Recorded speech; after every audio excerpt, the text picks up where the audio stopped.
एक बहुत बड़ा नाम गुजरा है, बहुत बड़ा नाम हजरत जुनैद बगदादी का। सुना है नाम? जुनैद बगदादी का नाम सुना गया? हजरत जुनैद बगदादी इतना बड़ा नाम था नाज़िम भाई, खुदा की कसम।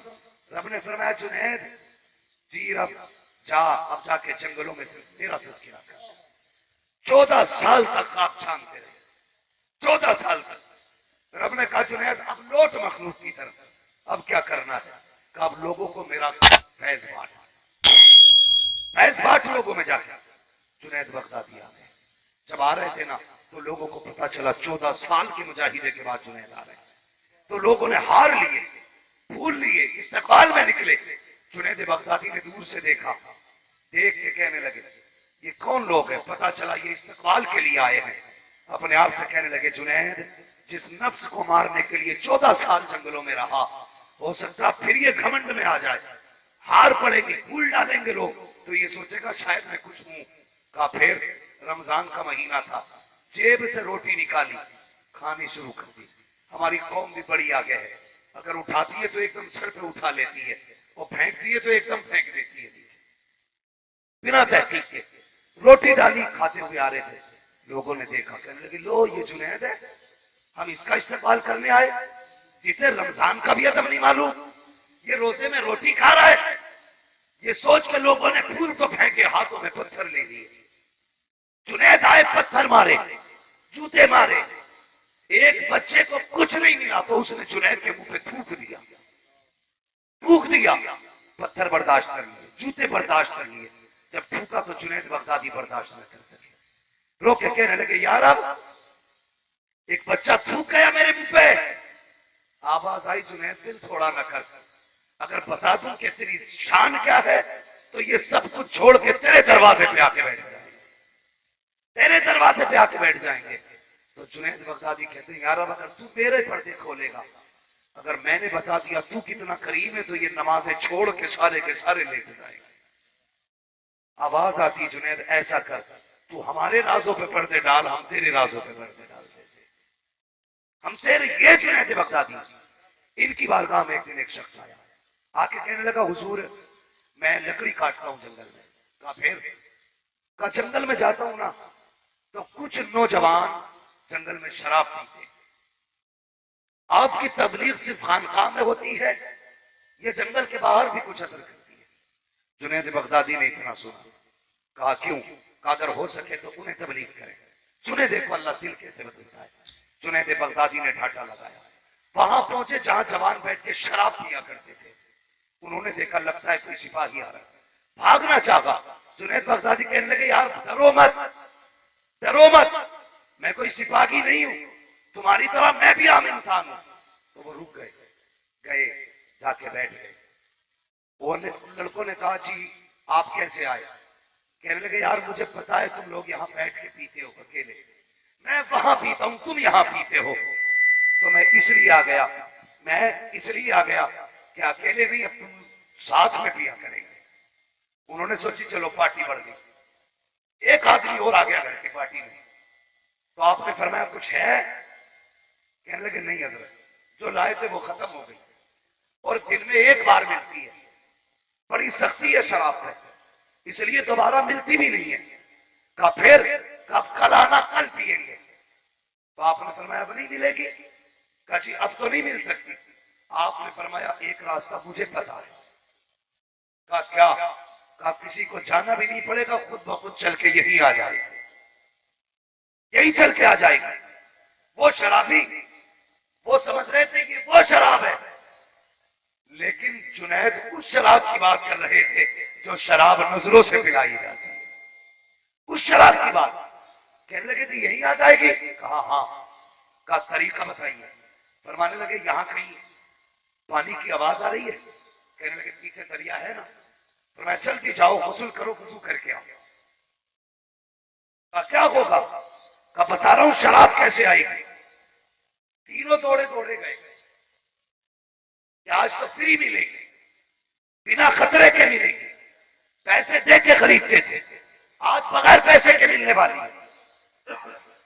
तीनों उठे, खुशी खुशी गए, गुस्ल किया, वुजू किया। कहते अब बताओ ना जनाब कैसे मिलेगी? आपने अपनी चादर बिछाई, फरमाया अब एक काम और कर लो। कहा क्या? कि 2 रकात नमाज की नियत बांध लो। कहा फिर? कहा जैसी नमाज मुकम्मल हो जाएगी इंतजाम कर दिया जाएगा। अल्लाह अकबर। इधर जवानों ने नियत बांधी है, पीछे हजरत जुनैद बगदादी ने हाथ उठा दिए हैं। कहते या अल्लाह यहाँ तक लाना मेरा काम था, आगे संभाल लेना तेरा काम है। या अल्लाह तू जाने, तेरे बंदे जाने, बस इतना कहना था। अल्लाह अकबर। नियत बांधी थी तो शराबी थे, सलाम फेरा था तो सबके सब अल्लाह के वली बने। नारे तकबीर, नारे रिसालत, मसलके आला हजरत, फैजाने औलिया इकराम, इस्लाही मुआशरा कॉन्फ्रेंस, उलमाए अहले सुन्नत, नारे तकबीर, जिंदाबाद जिंदाबाद। जवानों उस शराब की तलाश में चलो जिसके बारे में कहा मिलती जो मैं अनवारे नबी। इतरा इतरा भाई दूर से वफा करो और अल्लाह के वलियों के करीब हो जाओ। इसके अल्लाह के वलियों के करीब हो जाओ। अल्लाह के वलियों के करीब होने का फायदा यह है इंशाअल्लाह अमल भी महफूज रहेंगे, अकीदे भी महफूज रहेंगे, अकीदे भी महफूज रहेंगे। मैं बड़े फख्र से कहता हूं वलियों से मोहब्बत जो बिहार वालों को है शायद कई वालों को ना, इतनी मोहब्बत आप वलियों से करते हैं, लेकिन उनका कल्चर, उनका कैरेक्टर, उनका किरदार, उनका अखलाक भी अपनाने की कोशिश करो। हर कोई चाहता जन्नत में जाए, लेकिन जन्नत यूं ही तो नहीं मिल जाएगी ना, कुछ ना कुछ तो करना पड़ेगा। बिना रोए तो माँ भी बच्चे को दूध नहीं पिलाती है, बिना आंसू बहाए हमें जन्नत कैसे मिलेगी?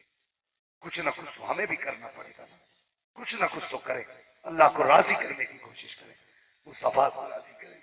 वो कहा था किसी ने हमें करनी है शहनशाह बता की रजा जोई, वो अपने हो गए तो रहमते परवरदिगार अपनी।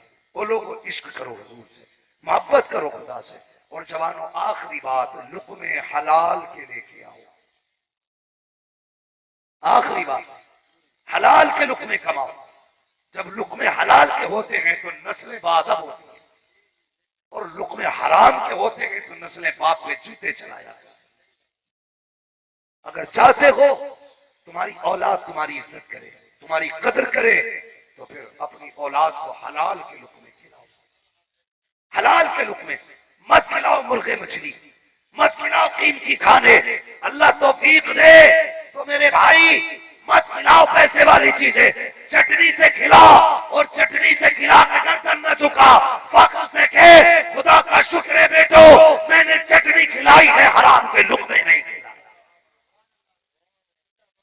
हराम के लुक़्मे नहीं खिलाए। कई बार में बच्चों से पूछा जाता क्या करते तुम्हारे बाप, तो मजदूर का बेटा शर्म करता है, कहता जी मेरे अब्बा ना मजदूरी करते हैं। शर्म करता ये कहते हैं मेरे बाप मजदूर है। अगर किसी का बाप थानेदार हो, वकील हो, जज का पेशकार हो, उससे पूछो तेरा बाप क्या है, कहता मेरा बाप थानेदार है, मेरा बाप जज का पेशकार है। मैं कहता हूं गैरत इसे आनी चाहिए जो सीना चौड़ा करके कह रहा है मेरा बाप जज का पेशकार है, यानी उसका बेटा है जिसके घर में रिश्वत का पैसा आता है, ये उसका बेटा है जो लोगों का दिल दुखा के पैसा लाता है। गरीब मजदूर के बेटे दिल छोटा ना करना, अगर कोई पूछे किसका बेटा है फख्र से कहना उसका बेटा हूं जो पसीना तो बहाता है, हराम के लुक़्मे नहीं खिलाया। जी बेशक बेशक बेशक, जिंदाबाद जिंदाबाद। फख्र किया करो बाप की मेहनत पे। मजदूर के बेटो तुम फख्र के लायक हो क्योंकि तुम्हारा बाप तुम्हें पसीना बहा करके खिलाता। फख्र से कहा करो मेरा बाप मजदूरी करता है, शर्म मत किया करो। खुदा की कसम जो रुतबा तेरे बाप का है वो वकील का नहीं है, जो रुतबा तेरे बाप का है वो जज के पेशकार का नहीं है, जो रुतबा तेरे बाप का है वो डीएम एसडीएम का नहीं है। तुम कहोगे मेरा बाप तो सुबह जाता है ईंटें ढोता है, शाम तक यहाँ का पसीना यहाँ गिरता है, पूरे कपड़े तर हो जाते हैं पसीने में, शाम को आके लेटता है, सांसों में आगे निकलती है, बदन थका होता है, बट्टे जवाब दे जाते हैं। मेरा बाप तो इतनी मेहनत करता है तब जाके तो रोटियां में असर होती है। हाँ इसका यही पसीना तो है जो इसको जमाने से आला किए हुए है। आका फरमाते हैं अल कासिम हबीबुल्लाह, मजदूरी करने वाला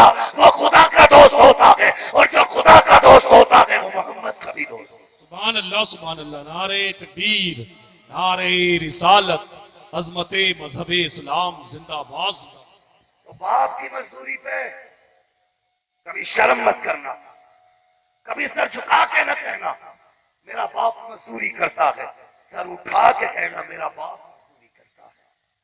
और जो मजदूरी करता, जानते हो मेरे हुजूर ने क्या फरमाया? आका फरमाते हैं, जब कोई बंदा मजदूरी करने घर से निकले और शाम को थक के वापस आता है, आका फरमाते हैं तो वो गुनाहों से ऐसे साफ हो जाता है जैसे आज ही मां के पेट से पैदा हुआ है। तो शर्म किस बात की? मजदूर होना शर्म की बात नहीं, फख्र की बात है। शर्म तो उसे आए जिसका बाप रिश्वत लेता है, शर्म उसे आए जिसका बाप ब्याज लेता है, शर्म उसे आए जिसका बाप दलाली खाता है, जिसका बाप हलाल की खिलाता है। उसे शर्म नहीं आनी चाहिए, उसे फख्र होना चाहिए। और पैर चूमा कर बाप के खाकर खुदा का शुक्र है, मेरी रगों में जो लहू है वो हराम का नहीं है बल्कि हलाल के लुक्मों का लहू। इसलिए बाप के पेशे पे कभी शर्म न करना। बाप रक्षा भी चलाए ना, लोग कहें क्या करता है, तो शर्म से मत कहना रक्षा चलाता है, फख्र करके कहना मेरा बाप रक्षा चलाता है, रक्षा चलाता है, मेरा बाप बोझ ढोता है। मगर नौजवान, ये तो रही वो बात। आज हम कह देते हैं कि हमारा बाप मजदूरी करता है। एक से मैंने कहा ना कि भाई रिश्ते क्यों नहीं किए अभी तक? उसने कहा जो भी आता है ना वो पूछता है तुम्हारे बाप क्या करते हैं। हम कहते हैं ना अपने बाप से कहते हैं कि ये काम मत करो, तुम्हारी वजह से हमारी बेइज्जती हो रही है। मैंने कहा क्या करते हैं तेरे बाप? उसने कहा रक्षा चलाते हैं। मैंने कहा शर्म नहीं आई तुझे ये कहते वक्त कि तुम्हारी वजह से शर्म आती है? ये समाज कितना उल्टा हो गया। जो हलाल की खाता है उसे जलील समझते हैं, जो हराम की खाते हैं उन्हें इज्जतदार समझा जाता है। इज्जत के हकदार वो नहीं होते हैं जो हराम की खाया करते हैं, इज्जतदार वो होते हैं जो हलाल की खाया। इसलिए रिश्ते नहीं करते कि बेटी का बाप रक्षा चलाता है। शुक्र कर इसका बाप रक्षा चलाता, दलाली नहीं करता। फख्र होना चाहिए, इसकी गोद में अगर औलाद आएगी तो हराम वाली औलाद नहीं आएगी, हलाल वाली औलाद आएगी, हलाल वाली औलाद आएगी। अपने बच्चों को हलाल के हुक्मों से पालें, इज्जत की पाक रोटियां खिलाएं, फिर देखें अल्लाह उसके लुक्मों से दिलों में कैसा नूर पैदा करता है, कैसा नूर पैदा करता है। लेकिन आज मसला ये नहीं रह गया, खिलाना क्या है बच्चों को, पिलाना क्या है बच्चों को। आज तो ये है इसकी कोठी से ऊंची मेरी कोठी होनी चाहिए, इसकी छत से ऊंची मेरी छत होनी चाहिए, भले वो गले काट के बने या जेबे काट के बने, ऊंची जानी चाहिए। वो किसी ने कहा था कितने कम सर्फ हैं ये ऊंचे मकानों वाले, हम गरीबों का तो सूरज भी छुपा देते हैं। ये सोच के बिल्डिंग ऊंची न बना कि इस बिल्डिंग की वजह से तेरा नाम रोशन होगा। छप्पर में रहे, खुददारी के साथ रहे, किसी का लेके न मर, दुनिया को दे के मर। खुदा की कसम दुनिया कहेगी ये वो जा रहा है जिसने खाया नहीं जमाने को खिलाता रहा, जमाने को खिलाता रहा। ऐसी कंडीशन बनाई और अपने दरवाजों पे लोगों के हिस्से रखा कर, अपने खानों में मेहमानों को शामिल किया करो, अपने खाने में भूखों को शामिल किया करो, फिर देखो अल्लाह कितनी बरकतें अता फरमाता है। आज जो ये बेबरकतियां है ना, आज जो नहुसतें बरस रही हमारे घरों में, सब कुछ हो के भी दिल काले हैं, फर्क नहीं पड़ता क्या हो रहा है दुनिया में। कहने को मुसलमान है, हालात अच्छे नहीं। इस दिल को साफ करने के लिए हलाल के रुकने जरूरी है, हलाल के रुकने जरूरी है। मेहनत करें, मशक्कत करें, हलाल की खाएं, बच्चों को हराम के रुकने न खिलाएं। और कभी बाप के पेशे पर शर्म न करना। ये इसी का रक्षा था जिसने तुझे जवान कर दिया है, ये इसी की मजदूरी थी जिसने तेरे बदन पे ये ड्रेस चढ़ा दी है, इसी बाप के रक्षे की बदौलत है जो दुनिया तुझे सलाम कर रही है, इसी के रक्षे की कमाई है, लोग तेरा एहतराम कर रहे हैं। अगर इसने मेहनत न की होती आज तुझे कोई इज्जत देने वाला ना होता, तुझे एहतराम से कोई देखने वाला ना होता। जितनी भी इज्जतें मिल रही है इसके पसीने की वजह है। और यार कभी बैठ के बाप के पैर धोया करो, कभी तलवे चूमा करो, कभी हाथ चूमा करो और फख्र से कहा करो अब्बा मुझे नाज है तुझ पे, तूने मुझे हराम के लुक़मे नहीं खिलाए, तूने मुझे हलाल के लुक़मे खिलाए। बेशक सुभान अल्लाह। कोई बेटा अपने बाप से कहता है तुम्हारे पेशे की वजह से मुझे शर्म लगती है, लोगों के आगे आते हुए मुझे शर्म लगती है कि तुम रक्षा चलाते हो, तुम मजदूरी करते हो, तुम ईंटें ढोते हो, तो उस वक्त बाप का दिल टूट जाता है। कभी मत कहना अपने बाप से कि तुम्हारे पेशे की वजह से शर्म लग रही है, फख्र से कहना। कभी उसका भी दिल चौड़ा किया, बीवी अच्छा खाना बना दे तो 15 मिनट कहता है तो आज टेस्ट का जवाब नहीं, आज जायके का जवाब नहीं, किसने सिखाया था, कहां से मसाले लाई थी, बताओ तो सही कैसे बनाया है। 15 मिनट बीवी को राजी करने के लिए, 5 मिनट की मेहनत के लिए तो इतनी तिहोरे करता है जिसने जिंदगी लगा दी तेरे लिए। कभी 2 मिनट उसके आगे बैठ कहना अब्बा मुझे फख्र है कि मैं तेरा बेटा हूं, बस इतना कहना मुझे फख्र है मैं तेरा बेटा हूं। वो कहे क्यों, कहना अब्बा तू कितनी हिम्मत वाला है, तूने बोरियां तो ढोई हैं लेकिन बेटे को हराम के लुकमे में खिलाए। कसम खुदा की ये पूरी जिंदगी की मेहनत की मौल हो जाएगी, पूरी जिंदगी की मेहनत की कीमत ये हो जाएगी। इसलिए मेरे भाइयों गुजारिश है आपसे हलाल के लुकमे लाओ, और जो बाप मजदूरी करके बेटों को खिलाते हैं ना उन बापों की इज्जत किया कर। ये मत कहना उनसे तूने बिल्डिंग क्यों ना बनाई, वरना वो कह देगा मैं भी अगर दलाली करता तो बिल्डिंग बना देता। लेकिन बेटे जो खुददार खून तेरे अंदर है फिर वो तेरे अंदर नहीं होता, तेरे अंदर मिलावट होती हराम के लुकमों की, फिर तेरी जात में भी असर नहीं होता, जबान में भी असर नहीं होता। जो लोग हलाल के लुकमे खाते हैं उनकी जबानों से दुआएं बाद में निकलती, मकबूलियत खुदा पहले अता फरमा देता है। इसलिए फख्र किया करो हलाल के लुकमों पे, बाप की मजदूरी पे फख्र करना, बाप की मेहनत पे फख्र करना, कभी रिश्वत ना देना, कभी ब्याज का पैसा ना देना, किसी के हराम का 1 रुपया ना देना, मिल जाए तो वापस कर दो, इसलिए कि 10-50 लाख रुपए से नस्लों के गुजारे नहीं होने हैं।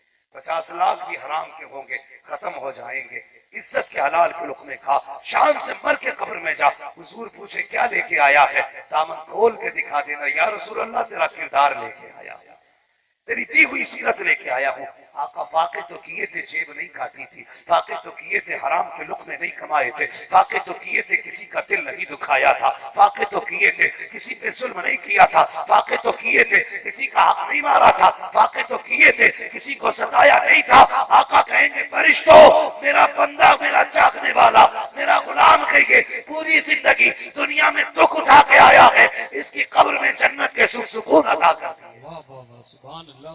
इसलिए हुजूर के लिए जीते जाओ, अल्लाह रसूल के लिए जीते जाओ, यही जलसों के मकसद है। अगर आज के बाद एक बंदे ने भी हराम से बचना शुरू कर दिया तो मैं समझूंगा तुम्हारा पुराना कामयाब है, मेरा आना कामयाब। बचेंगे इंशाअल्लाह, सारे बोलो इंशाअल्लाह। हराम के लुकमों से बचोगे, हलाल कमाई खाओगे, बाप की मजदूरी पे शर्म तो नहीं करोगे, फख्र से कहना मेरे बाप ने हलाल के रुकने खिलाए। हाँ ये उसका एहसान है, वो भी चोरी कर सकता था लेकिन हमें बचाया उसने हलाल के रुकने खिला, हराम खिला के जहन्नम का ईंधन नहीं बनाया। बाप का सबसे बड़ा एहसान ये है कि वो हलाल कमाई खिलाता है, हलाल कमाई खिलाता है। इसलिए बाप की मेहनतों पर फख्र करना, उसकी मजदूरी को सर उठा के कहना मेरे बाप ने मेहनत करके मुझे खिलाया है। फरमाया गया ऐ ईमान वालों अपने आप को और अपने घर वालों को जहन्नम की आग से बचाओ। कोशिश यही करना हलाल के लुकमे खाने हैं, कोशिश यही करना बच्चों को रिस्क हलाल देना है, कोशिश यही करना अपने घर में हराम के लुकमे नहीं लाएंगे। और मेरी माँ बहनों से गुजारिश है अगर माँ बहनें मजबूत हो जाए ना, हिम्मत नहीं है कोई 1 रुपया हराम का लेके आ जाए, मगर जब यही कहती है ना मुझे 15,000 का सूट चाहिए तो वो फिर काटता जाके, ठेकेदार है तो मजदूरों की काट रहा, मैनेजर है तो बैंक में ब्याज ले रहा, पुलिस वाला तो बेकसूर को पकड़ के रिश्वत ले रहा। बीवी ने 15,000 का सूट मंगाया है, अगर बीवी ये कहे तेरी मजदूरी आज 350 रुपए थी, ये 375 कहां से लाया है, 25 कैसे है, इसका हिसाब दे। अगर कहते एक ने रिश्वत में दिए थे फेंक दे, कहते पाका रहना गवारा के हराम के रुख में खाना गवारा। अगर बेटियां ये कर लें तो कसम से तुम कोई हराम के रुख में नहीं लाएगा। इसलिए बेटियों से गुजारिश है कनीज़े फातिमा ज़हरा बनो। ये जलसे वालों ने मेहनत की है, अराकीन कमेटी ने मेहनत की है, दौड़े हैं भागे हैं तब जाके एक जलसा आबाद हुआ है। इन्हें सिला ये देना है आज के बाद बाप की भी इज्जत करनी है और हलाल रोजी की भी कोशिश करनी है। सारे बोलो, अगर नहीं बोलोगे तकरीर और बढ़ा दो, ये बेवकूफी बोलने की हर नहीं। जी बस देखिए तूफान नूह लाने से आखिर क्या फायदा। एक कश्क ही बहुत है अगर कुछ असर करे। मैं तो हजरत कहता हूँ कि मेरी गुफ्तगू जरा शुरू में करा दी जाए ताकि कुछ बात में कर लिया करूं। लेकिन अल्लाह का फजल है, ये कमेटी वालों की मेहरबानियां होती हैं, मुझे हमेशा आखिर में बैठाया जाता है। मसला कोई नहीं है, मैं इस चीज का भी आदी नहीं हूं कि 50,000 मजमा होगा तभी तकरीर करूंगा। मैं तो सोचता हूं अगर एक बंदा भी सुनने वाला हो और इस्लाह की नीयत से सुने तो मैं उसको अपनी बात कह दूं। अगर वो अमल कर लेगा तो उसका अमल करना मेरे लिए भी बख्शिश का जरिया बन जाएगा, बेशक सुभान अल्लाह। बख्शिश का जरिया बन जाएगा। तो पहली बात तो ये है कि हमें किरदार मुस्तफा अपनाना है, घरों के अंदर निजाम मुस्तफा को लाजिम करना है, हुजूर का दिया हुआ कानून अपने बच्चों को सिखाना है, दुनिया को बताना बेटियों तुम दुनिया के लिए नहीं आई हो, तुम तो दुनिया में खुदा के लिए आई हो, खुदा के लिए आई हो। इससे पहले के 5 कपड़ों में कफन दिया जाए, एक चादर फातिमा जहरा वाली ओढ़ ले, एक चादर जहरा वाली ओढ़ ले, पैबंद होंगे उसमें कोई बात नहीं है, लेकिन जिल्लत के धब्बे नहीं होने चाहिए, जिल्लत के धब्बे नहीं होने चाहिए। बनाओ बेटियों को कनीज़े फातिमा जहरा, फिर मर के देखो अल्लाह बेटी के सदके में बाप को भी जन्नत अता करेगा, भाई को भी जन्नत अता करेगा, माँ के सदके में बेटों को जन्नत अता करेगा, बीवी के सदके में अल्लाह शोहर को जन्नत अता फरमाएगा। इसलिए घरों के हालात बेहतर करें, माहौल को संवारे, बेटियों को पर्दे की तलकीन करें, उन्हें समझाएं कि तुम पर्दे में रहा करो और मेरी कौम मसला के आला हज़रत के पाबंद रहना। कोई कितना भी लड़ाए बातों में मत आना, बस यही कहना, दुनिया को बताना, डाल दी कल्ब में अज़मत मुस्तफा सैयदी आला हज़रत पे, जोर से सैयदी आला हज़रत पे लाखों सलाम। मसला के आला हज़रत का पाबंद रहिए, शरीयत को आप मजबूती से थामे रखिए, कोशिश करें निज़ाम मुस्तफा को फॉलो करना है।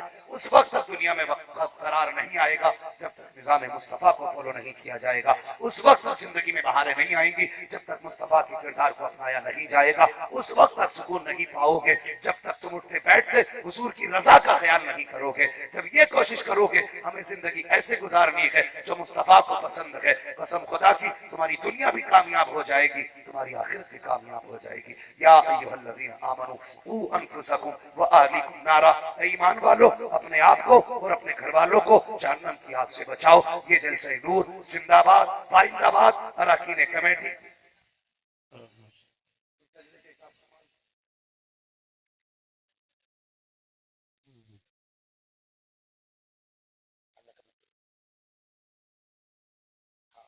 भाई अब इंशाअल्लाह कभी फिर शजरे की फरमाइश हो रही है, कभी फिर बयान कर दिया जाएगा इंशाअल्लाह। बस मेरे दोस्तों बस कोशिश करना, मैंने जो गुफ्तगू की है इस पे अमल करना है इंशाअल्लाह।